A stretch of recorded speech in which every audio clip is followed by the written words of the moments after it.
बिस्मिल्लाहिर्रहमानिर्रहीम अस्सलामुअलैकुम रहमतुल्लाह। मुल्क में इस वक्त जो 27वीं आईनी तरमीम की बात हो रही है, असल में ये सारा कुछ किया जा रहा है field marshal army chief general Asim Munir की तैनाती के मतलब। इसी वजह से आप जरा गौर करें, इसी वजह से इसको हफ्ते 10 दिन के अंदर पास करने का टास्क दिया गया है और गवर्नमेंट को बता दिया गया कि हफ्ते 10 दिन का टाइम आपके पास है। हफ्ते 10 दिन के अंदर अंदर आपने इस तरमीम को पास करना है। इसको ना सिर्फ टेबल करना है, इसको पास करना है और आपने इसके ऊपर काम करना है और हर हाल में हफ्ते 10 दिन में इसको पास करके इसका नोटिफिकेशन निकाला जाए और इसके अंदर ही army chief general Asif Munir की तैनाती 2030 तक शामिल कर दी जाएगी। अब आपने इस पूरे मामले को समझना, इसके अंदर है क्या। आज नवाज शरीफ की जानिब से बड़ी अहम तरीन स्टेटमेंट सामने आई और राना सनाउल्लाह की ज़बान से इसको बयान किया गया। उन्होंने असल में नवाज शरीफ की इजाज़त के साथ ही ये बात बयान की है और इसको कोट किया है। अब उन्होंने क्या कहा, इसके अंदर वारदात भी है, इसके अंदर साजिश भी है।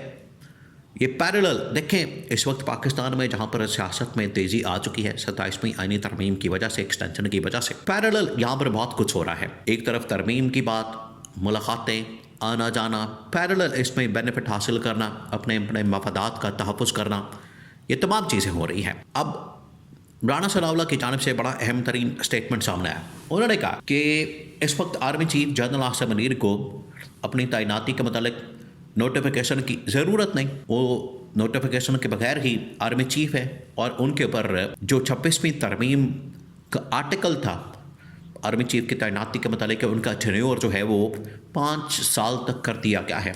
वो आर्टिकल उनके ऊपर अप्लाई होता है, लिहाजा 2025 में नहीं बल्कि 2027 तक वो आर्मी चीफ है। लेकिन आर्मी चीफ इस्टेब्लिशमेंट की जानिब से ये डिमांड नहीं की जा रही, उनकी जानिब से ये फरमाइश नहीं की जा रही, वो इसके ऊपर नहीं रुक रहे। उनकी असल में डिमांड ये है, मसला ये है कि आप नोटिफिकेशन निकालें क्योंकि पास्ट से इसको अप्लाई नहीं किया जा सकता, इसका इतलाक़ नहीं हो सकता, पास्ट में जाकर इसको अप्लाई नहीं किया जा सकता, लिहाजा आप इसका नोटिफिकेशन निकालें और नोटिफिकेशन जो इस मरतबा निकलेगा वो ना सिर्फ 26वीं आईनी तरमीम को कवर कर देगा बल्कि 27वीं आईनी तरमीम को भी कवर कर देगा और उसके मुताबिक जो टेन्योर है वो 5 साल का हो जाएगा।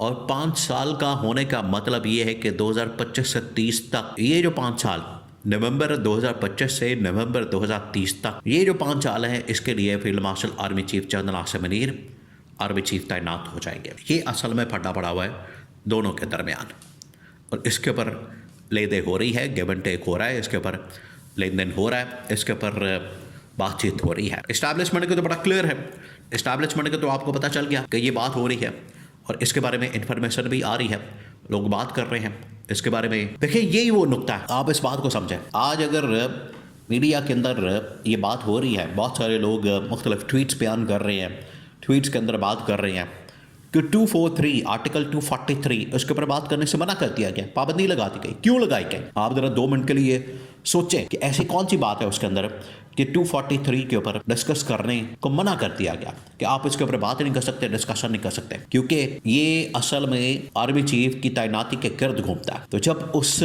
तैनाती के गिर्द घूमता है तो इसका मतलब ये है कि ये बड़ा सेंसिटिव, बड़ा हसास किस्म का मामला है। इस्टेब्लिशमेंट के मुताबिक इसके ऊपर बात नहीं की जा सकती, लेकिन इस्टेब्लिशमेंट ने नून लीग को यह पैगाम पहुंचा दिया, अब आपने हर हाल में नोटिफिकेशन को निकालना है। अब नून लीग इसमें से क्या चाहती है, आप इस बात को समझें कि अगर इस्टेब्लिशमेंट चाहती है कि ठीक है 2030 तक आप नोटिफिकेशन निकाल दें, नई तैनाती हो जाए, 26वीं आईनी तरमीम का इतलाक़ उसके ऊपर हो जाए, जैसे ही तरमीम पास होती है सेनेट से, कौमी असम्बली से, सदर की जानिब से दस्तखत किया जाता है, ना सिर्फ उनके लिए एक नया ओहदा क्रिएट कर लिया जाए बल्कि 2030 तक उनका टेन्योर पोस्ट कर दिया जाए तो सारा कुछ बड़े स्मूथ अंदाज में हो जाए।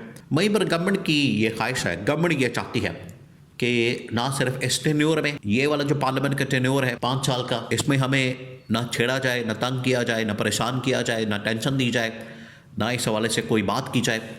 इसके ऊपर इनको कहा जा रहा है, गवर्नमेंट की जानिब से इस्टेब्लिशमेंट को कहा जा रहा है कि हमें गारंटी दें। नंबर 2, ये इस्टेब्लिशमेंट से डिमांड कर रहे हैं, इस्टेब्लिशमेंट से कह रहे हैं, इस्टेब्लिशमेंट के सामने ये शर्त रख रहे हैं कि हमें 2028 या 29 में अगर इंतखाबात होते हैं तो उन इंतखाबात के अंदर भी हमें गवर्नमेंट दी जाए, इलेक्शन को मैनेज किया जाए और वो हमारे हवाले की जाए।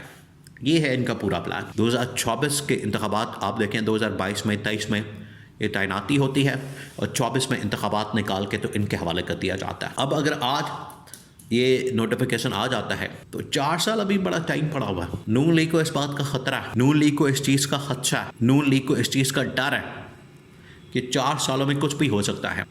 1 साल के अंदर कुछ भी हो सकता है। गवर्नमेंट को किसी वक्त भी निकाला जा सकता है, इसकी छुट्टी कराई जा सकती है, पीपल्स पार्टी को इधर उधर किया जा सकता है, पीटीआई को एडजस्ट किया जा सकता है, इमरान खान को रिहा किया जा सकता है, किसी और पार्टी को लॉन्च किया जा सकता है, यानी कुछ भी हो सकता है। तो 4 सालों में 4 साल का टाइम बहुत ज़्यादा है। इस वजह से इनकी कोशिश है कि 3 साल बाद 4 साल बाद किसी ना किसी तरह से इंतखाबात करवा के, इलेक्शन करवा के हमें अगला टेन्योर दे दिया जाए। और नवाज शरीफ की ख्वाहिश है, नवाज शरीफ की जो इस वक्त दिल के अंदर ये ख्वाहिश मौजूद है कि जो अगला टेन्योर है वो शहबाज शरीफ को नहीं बल्कि मरीम नवाज को वज़ीर आज़म बना दिया जाए, उनको बतौर वज़ीर आज़म लॉन्च किया जाए।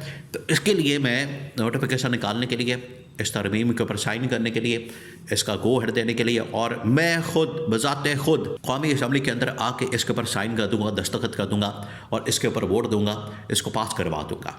ये नवाज शरीफ की जानिब से बात की गई है। तो अब गवर्नमेंट और इस्टेब्लिशमेंट, असल में गवर्नमेंट के अंदर भी नून लीग और उसके अंदर भी शरीफ ख़ानदान और उसके अंदर भी नवाज शरीफ का ख़ानदान, वो ये डील कर रहा है इस्टेब्लिशमेंट के साथ कि ठीक है, आप 5 साल के लिए 2030 तक आर्मी चीफ तैनात रहना चाहते हैं, हमें कोई मसला नहीं है, कोई प्रॉब्लम नहीं है, उस वक्त तक कि जब तक कि हमारे मफादात का तहफ़्फ़ुज़ नहीं किया जाता और हमें गारंटी नहीं दी जाती, हमें ये नहीं कहा जाता, हमें इस हवाले से मुकम्मल तौर पर इख्तियारात नहीं दे दी जाते और हमें गारंटी नहीं दी जाती कि ना सिर्फ ये वाला टेन्योर आपका बग़ैर किसी परेशानी के मसले के पूरा किया जाएगा, बल्कि अगला जो इलेक्शन है वो भी आपको निकाल के दिया जाएगा और अगला इलेक्शन निकाल के उसमें वज़ीर आज़म के तौर पर मरीम नवाज को लाया जाएगा। इसके ऊपर डील हो जाए तो आज ही हम नोटिफिकेशन जारी करने के लिए तैयार हैं।